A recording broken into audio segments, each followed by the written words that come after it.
Formal nang in-announce ni Alma Moreno na tatakbo siya bilang senador sa 2013 elections. Suportado si Nes ng mga anak niyang sina Winwin Marquez at Vandolph na nagkwento namang bumubuti na raw ang kalusugan ng daddy niyang si Dolphy. Ang report hatid ni Lar Santiago. Birthday party ni Alma Moreno ang nagsilbing okasyon para formal niyang ipahayag ang desisyong tumakbo bilang senador sa 2013. Naroon ang kanyang mga anak, mga mahal sa buhay at ang ibang miyembro ng Philippine Councilors League kung saan si Alma ang pangulo.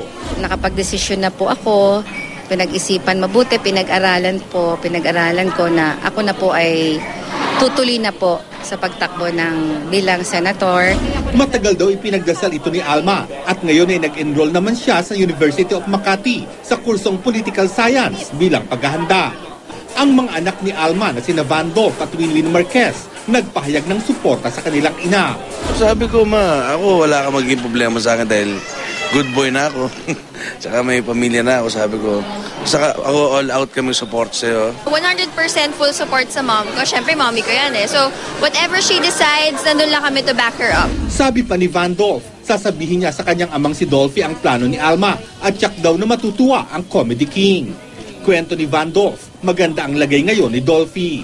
He's doing better than yung mga dating lumalabas. Mahina siya nun, pero now, komedyante na naman, nagkakrak na naman ng jokes, pero he needs to rest muna ng matindi para yung paggaling niya tuloy-tuloy. At sa halos walang patid na paglabas ng balitang namatay si Dolphy, ito lang ang nasabi ni na Vandolph at Alma. Boy ang tatay ko, napatay niya. Kumbaga ilang beses nga namatay pero yung worry, nandiyan lang yung worry. Pero of course, prayers lang. Ako talaga, pinagkasama sa prayers ko si Dolphy na sana malagpasan pa rin niya kung ano. Malakas si Dolphy, lumalaban yun. Lar Santiago, updated sa showbiz happening.